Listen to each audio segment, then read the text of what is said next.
Lompoc skeleton. You probably saw a line in an old newspaper saying a farm worker dug up bones so large they could not belong to any ordinary person. The reporter measured feet and hands with excited numbers and promised the bones were sent to a national museum. The problem is simple. Small-town newspapers in the 19th century loved a sensation. Reporters wrote what witnesses said. Amateur diggers did not keep modern notes. Bones that looked odd to an untrained eye were often large animal remains or damaged fragments. Without a clear catalog number, a ledger entry, or a published bone analysis, there is nothing to verify. Museum ledgers do show many incoming specimens from small collectors, but none match a verified human skeleton of the size described in those breathless paragraphs. Scientists and later curators reread these files and found measurement errors and missing context. Mastodon ribs and shoulder bones can fool someone into thinking they are human. Also, a social pattern matters. 19th century communities wanted to explain mounds and earthworks by inventing dramatic ancestors. A giant skeleton story brought visitors pride and attention. Over time, the tale hardened into a legend that reads like proof. Even early museum scientists, such as Hrdlicka, warned about these stories, and catalog reviews in the early 20th century showed the same pattern of misidentification. Modern fact-checkers find a single excited report can turn into decades of myth, when no formal study ever appears. That gap is how a rumor becomes a charge that an institution hid evidence. The missing link was not malice, as it was paperwork. Museum catalog logs from the 19th and early 20th centuries are full of brief entries. A collector mailed bones. A ledger notes a crate. A note reads, "Received without detail." Curators did what they could. They cataloged, stored, and sometimes discarded fragments that could not be identified. Alois Hrdlicka and other early anthropologists warned about wild newspaper claims. They published careful rebuttals saying extraordinary sizes needed extraordinary proof.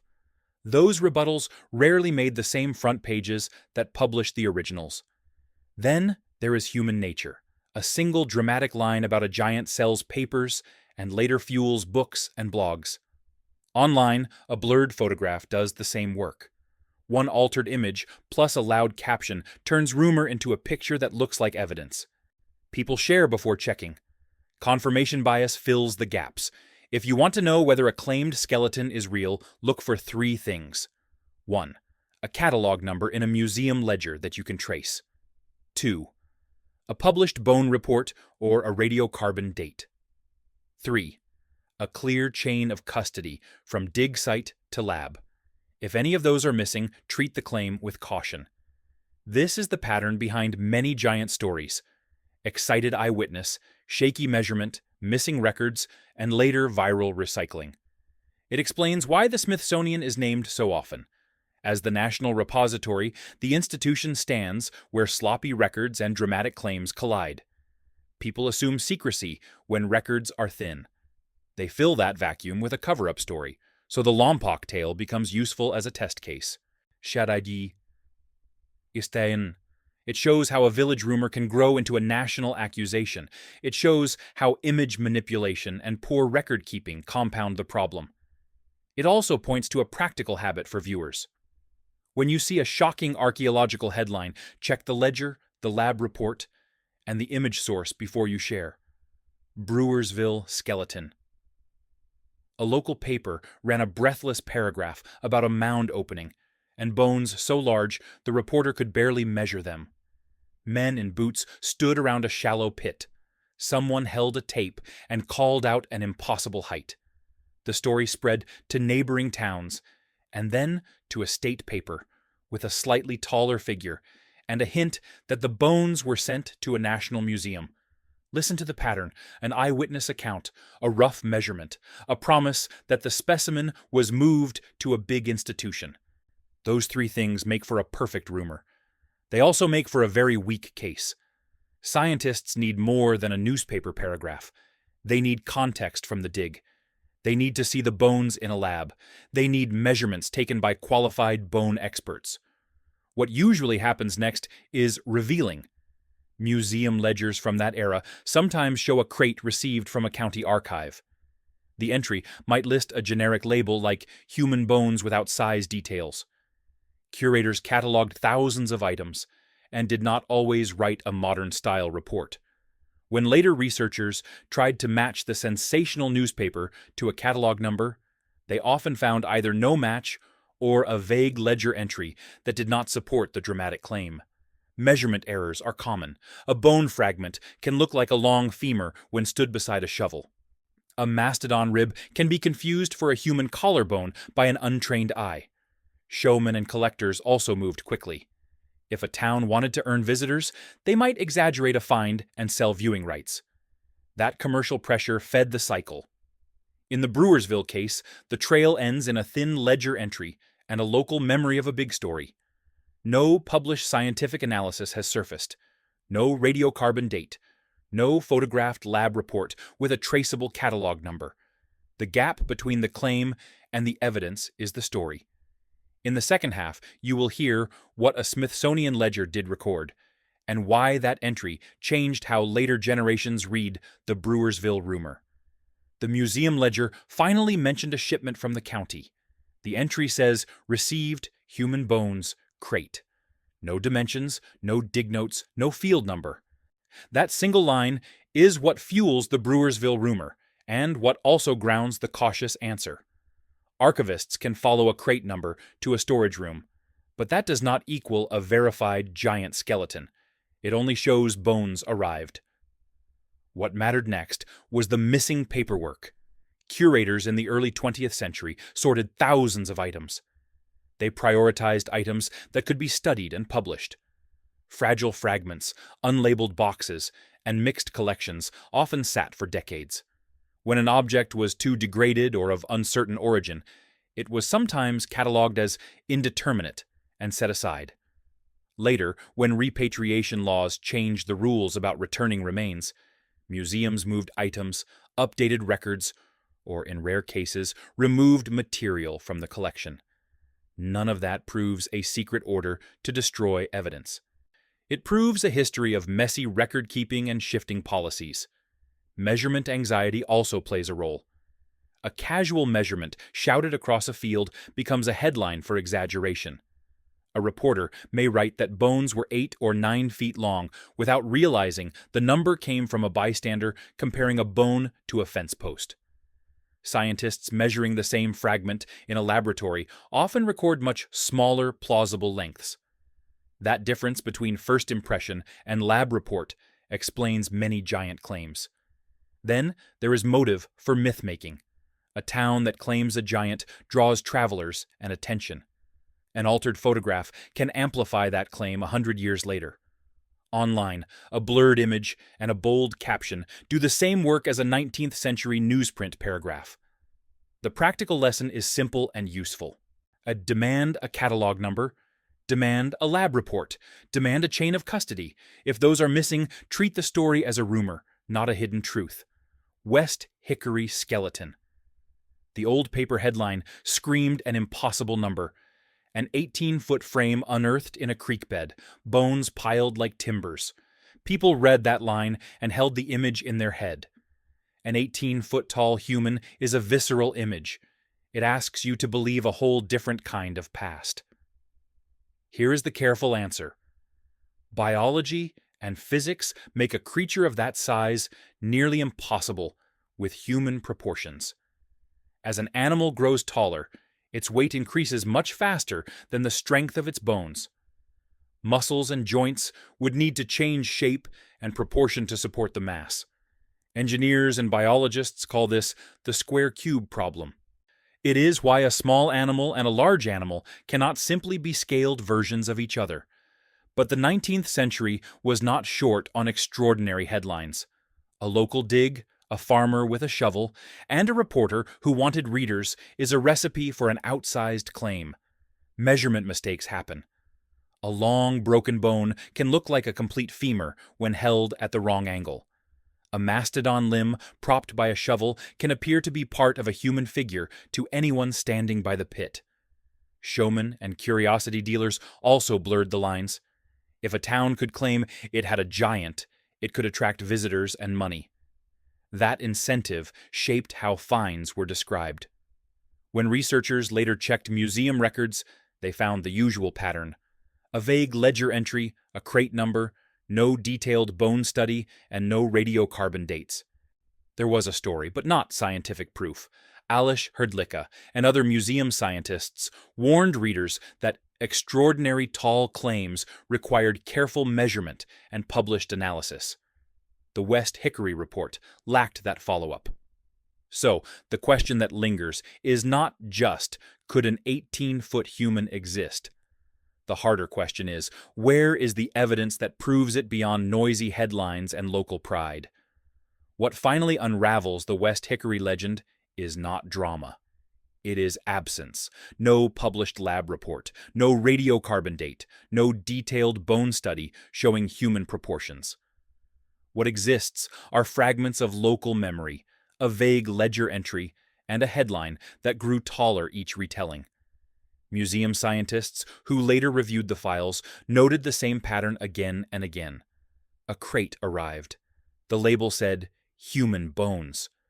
The curator filed it under an indeterminate catalog number and moved on.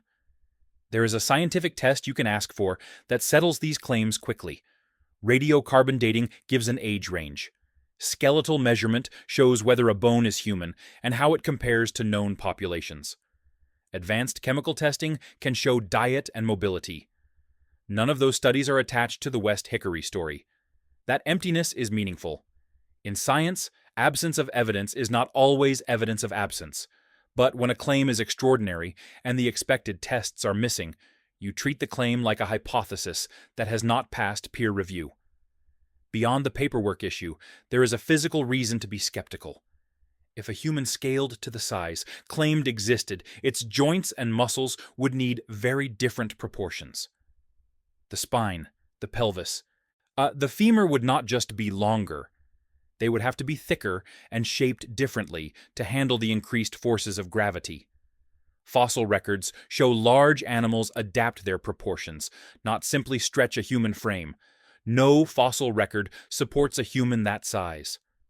Finally, consider motive. A giant makes headlines and money. A town that claims one keeps its name in print. Over generations, the original story is retold.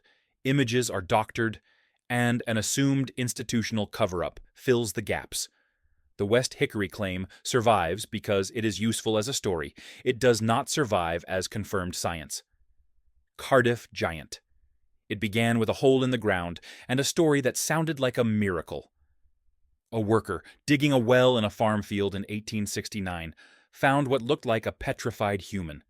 The figure was enormous and strange, and the farmer did the sensible thing for that era. He sold the discovery to showmen. People paid to gawk. Newspapers printed the image, and the crowd grew. This case is different because we have the paper trail. A man named George Hull paid to have a giant carved from a block of stone and secretly buried in a field. He wanted to prank a preacher who denied the Bible literalists' idea of giants. The plan worked better than he expected. When the figure was dug up, Hull staged an exhibit, and people lined up. Scientists debated it in public. Some believed it, others smelled a fraud. The reveal came from curious craftsmen and scientists who inspected tool marks and mineral composition. Why this matters for our list is obvious. The Cardiff Giant shows how a manufactured object can fool people, newspapers, and even some scholars for a time. It also shows motive. A giant could be turned into instant cash. Exhibition culture in the 19th century blurred the line between curiosity and evidence. Collectors who wanted to sell tickets or build reputations sometimes prioritized spectacle over truth. There is a deeper lesson here about why institutions get blamed. When a fake goes on display, people later expect museums and archives to hide the embarrassment rather than admit error. That expectation makes a fertile ground for modern conspiracy. claims that a national museum secreted away or destroyed real giants. But in the Cardiff giant, we have a clear confession and a traceable chain of events. The fraud was public. The motive was profit. The evidence was a carved block with modern tool marks. If a sensational claim cannot show that same kind of traceable evidence, treat it as a manufactured story, not proof. The reveal came slowly and then suddenly. Skilled observers found tool marks and modern abrasives in the stone. Chemical tests showed the surface had been treated to look ancient. The man who paid for the carving confessed to the hoax in interviews years later. The showman culture that profited from the spectacle evaporated when the truth was clear. The public reaction was a lesson in how belief clings to drama. Even after the confession, many people preferred the idea of a true giant. Newspapers ran defensive columns. Promoters still sold postcards and souvenirs for a while. The event entered folklore because it satisfied a hunger for wonder, and because it was profitable. That combination of desire and money is the engine behind many similar stories. Institutions behaved the way institutions often do when faced with embarrassment. Some private collectors who bought the exhibit quietly removed it from public view. Some papers downplayed their earlier credulity. Museums and learned societies debated the exhibition, but also used the episode to argue for stricter standards of provenance and publication.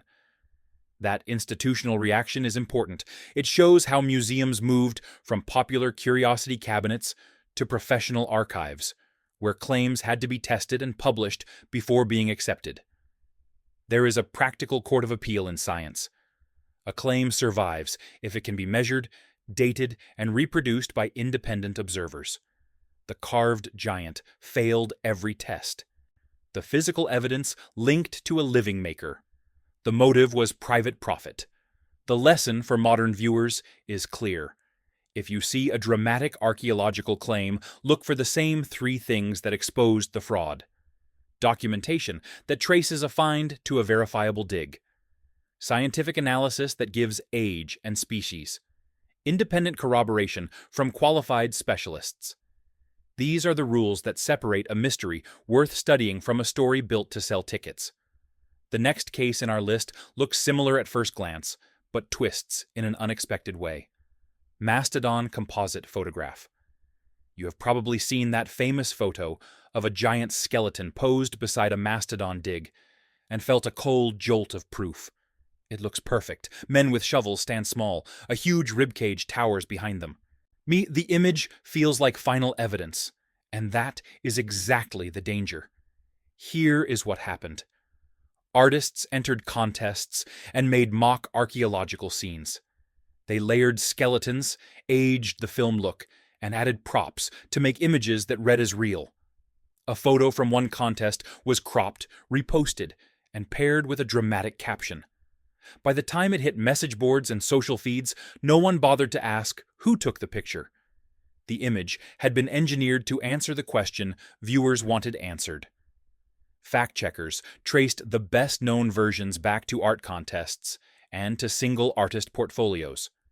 The metadata and original uploads showed dates and file names that did not match a legitimate excavation record. Museums and journalists who followed the trail found no catalog numbers, no expedition logs, and no published studies tied to the photograph. The image was art dressed as evidence. The psychology matters. A picture feels like proof because our brains prefer concrete images to ledger entries. A blurred photo plus a confident caption bypasses careful checks. Confirmation bias then kicks in. People who want giants find the image and forward it without verification. People who doubt it see an opportunity to mock institutions when those institutions do not immediately disprove the photo. So, how do you test a viral image? Reverse image search is the first tool. Look for the earliest upload. Check for an artist name. Look for contest sites and hobby forums. Ask if the photo appears in a museum catalog or a peer-reviewed article. If you cannot find a documented history, treat the image as a prop for a story, and not as a scientific artifact. That single manipulated photograph did more damage than any one hoax. It taught a generation to trust pictures over paperwork. The next item in this list starts with a real museum ledger and ends with a much older controversy. What made that photograph dangerous was how quickly it filled an empty space in the story. No catalog number, no lab report, just a picture that looked like proof. People prefer an image to a ledger entry. An image feels real in a way a typed catalog number does not. Reverse image search is the first quick test. Find the earliest upload. Look for an artist name. Look for contest pages or hobby forums. If the earliest hits lead to an art portfolio or a contest entry, that is your answer. Metadata and old upload timestamps will often tell the true origin. If the image only appears on message boards with a dramatic caption, treat it with deep suspicion. Next, ask about provenance. Who excavated the find? Which institution cataloged it? What is the catalog number? If a claim cannot produce a chain from dig site to lab, then it is a story, not evidence. Scientists publish. Museums catalog. Papers include expedition logs. The manipulated mastodon photo had none of that. Then look for independent verification. Did any qualified bone expert publish measurements? Is there a radiocarbon date? Has anyone replicated the claim with the same bones? Extraordinary images should come with ordinary science. When they do not, you are seeing a prop. Finally, notice what the image did to the broader myth. It provided a visual anchor that other weak reports could hang on. A blurred picture, plus a bold claim, turns 100 small errors into a single narrative.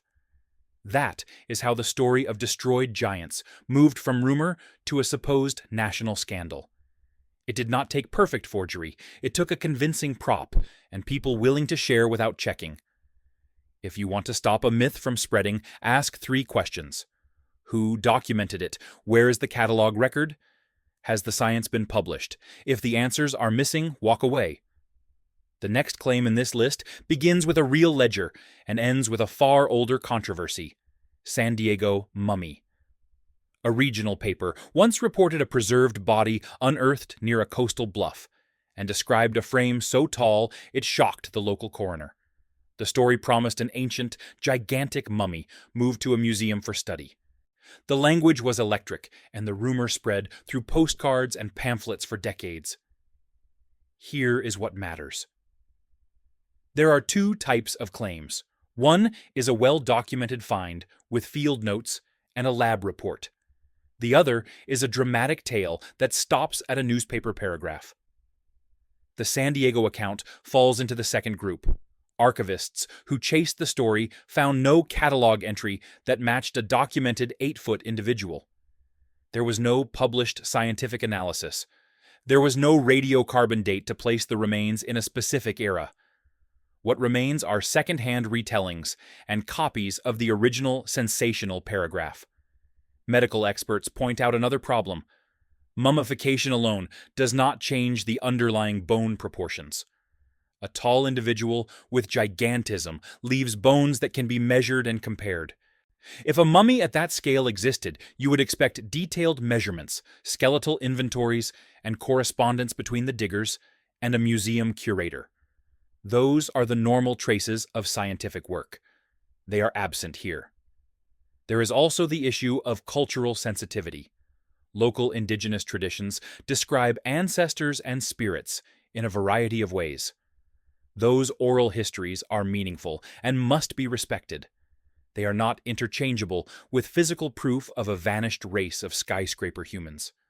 Conflating folklore and a single sensational report creates a misleading narrative that offends descendant communities while offering little actual evidence. Finally, think about motive again. A mysterious mummy draws curious visitors and sells stories. Over time, blurred photos and repeated retellings harden into an assumed fact. The right response is simple and practical.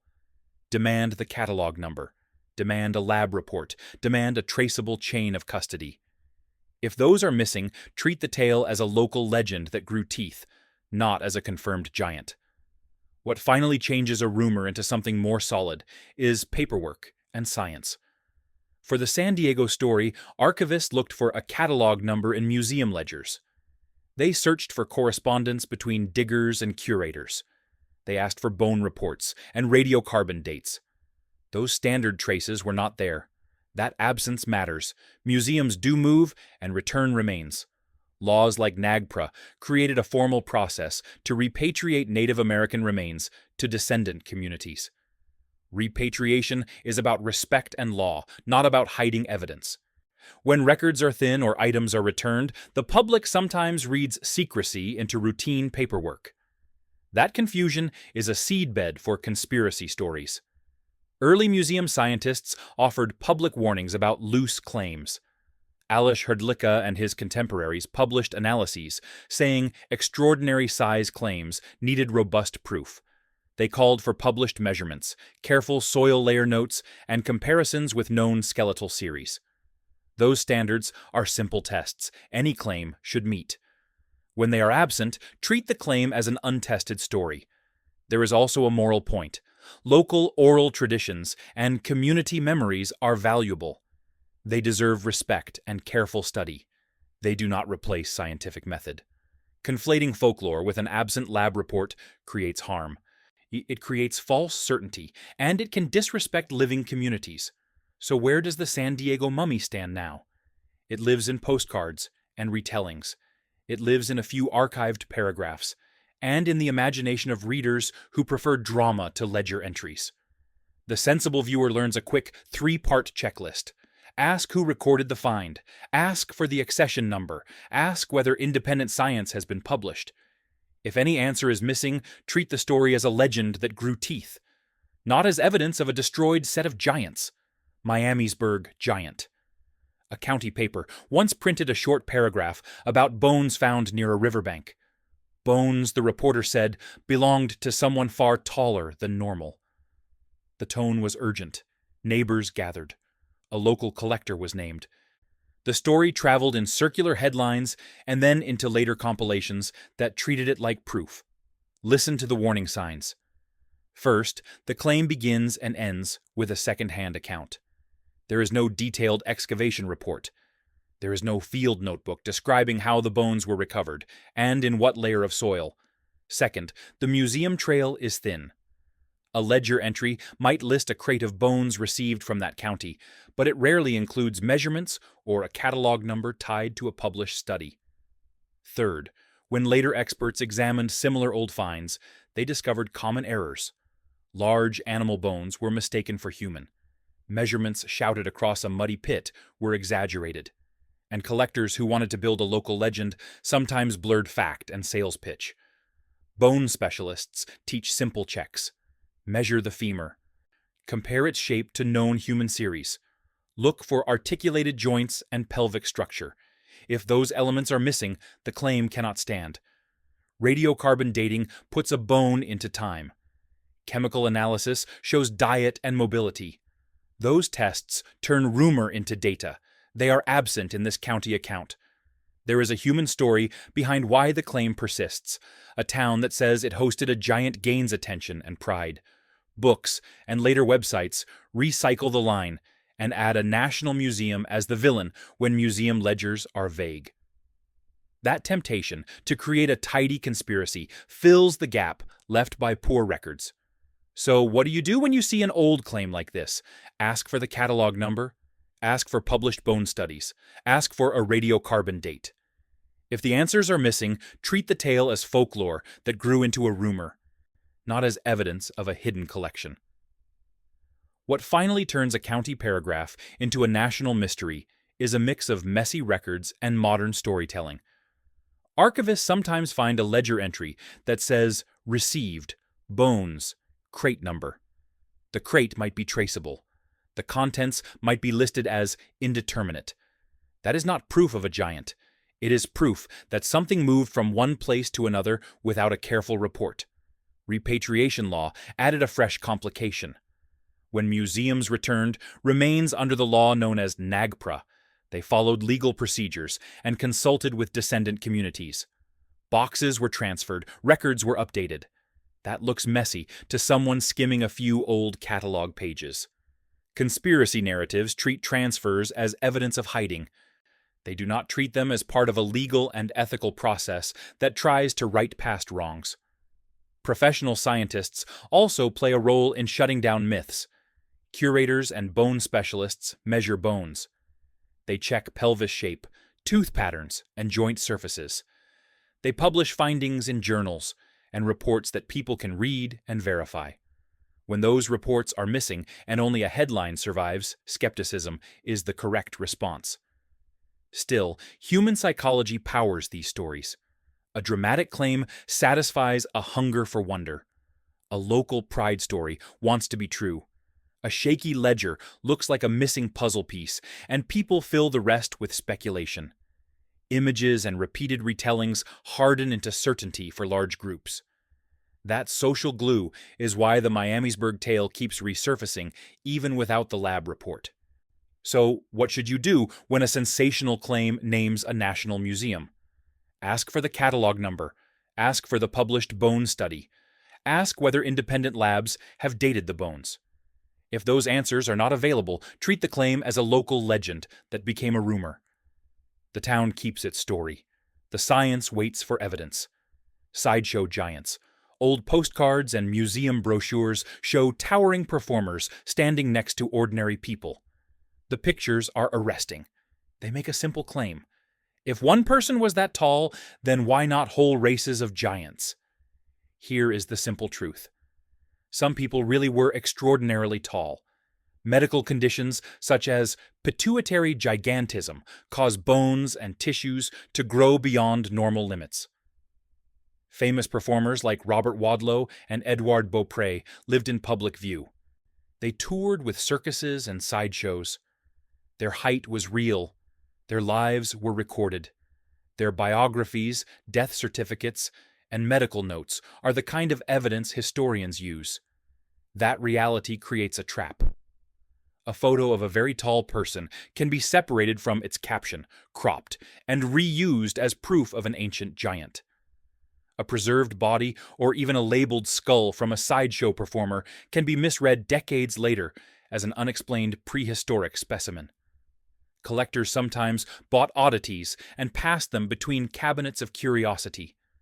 Records then got lost or shortened to a single ledger line that read "human remains."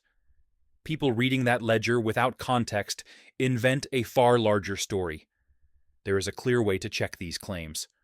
First, look for a name. Many sideshow giants were famous, and their lives are documented. And second, look for medical records or a published biography. Third, ask whether the bones or remains match known cases of gigantism. Real medical gigantism shows characteristic bone shapes and joint changes. Those details are what separate a documented tall person from an alleged prehistoric colossus. Sideshow giants explain a chunk of the giant myth. They are not proof of vanished races. They are proof of how a real human story, when stripped of context and amplified online, becomes part of a legend. If a claim cites an unnamed skeleton, ask for a name, a medical report, or a museum catalog number. If you cannot get those, treat the claim like a recycled photograph and not like an unexplained discovery. Hrdlicka. He was the man the museum leaned on when crazy claims about giants flooded papers and private letters. Alois Hrdlicka was a bone specialist who spent decades cataloging human bones and arguing for careful measurement.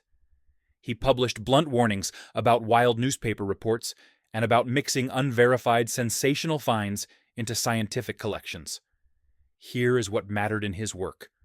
Hrdlicka insisted on verified history. He wanted to know where a bone was found, who dug it, and what layer of soil it came from. He asked for measurements taken by trained hands. He pushed for lab notes and comparisons to known skeletal series. When a county bulletin claimed a 12-foot skeleton, he crossed the archives and looked for the crate number, the catalog ledger entry, and any lab report. Often, he found a crate label that simply read bones and nothing more. That gap made his skepticism reasonable. Hrdlicka also shows how authority is used in myths. People who wanted to prove a national cover-up sometimes quoted his doubts out of context. They turned his critique of sloppy 19th century collecting into proof that someone was hiding giants. That is a distortion. Hrdlicka was calling for better science, not for cover-up. His correspondence and published notes are part of the public archive. They show a curator wrestling with messy donations and with the limits of the evidence. There is a practical lesson here for anyone chasing a sensational claim. Check the curator notes. Check the accession number and the field book. Read the correspondence that accompanies a collection. If Hrdlicka found only a vague ledger entry and a local newspaper paragraph, he treated it as an unproven claim. You should do the same. Demand the basic paperwork every serious scientist needs. If it is missing, the extraordinary story should stay a story and not be promoted as proof.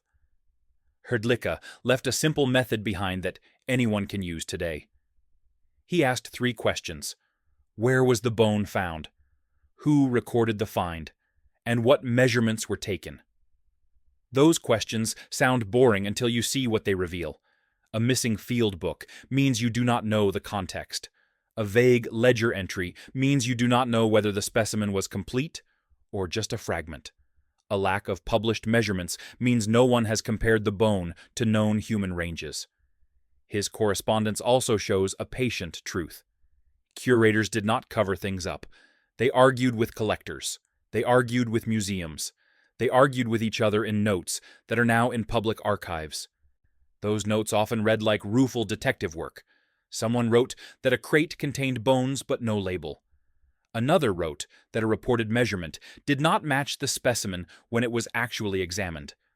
Those are the small, ordinary facts that break giant claims when they are checked.